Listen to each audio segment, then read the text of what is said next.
Alright, so first you're going to want to steal any 3 6 Mafia song, like pick literally any song, and then time stretch it so it's sounding right.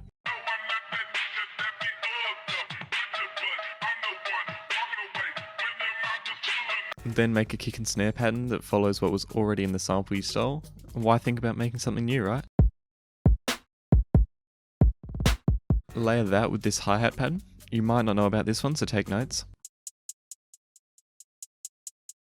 Have like a tss, and then like a whoosh, then another tss. Now for the most creative part of the track, we're going to play the same note of a genuinely 40-year-old one-shot 5 times in a row, move it up one, back down, then up again. Yeah, then just pretty much copy that and hit the up button a couple times.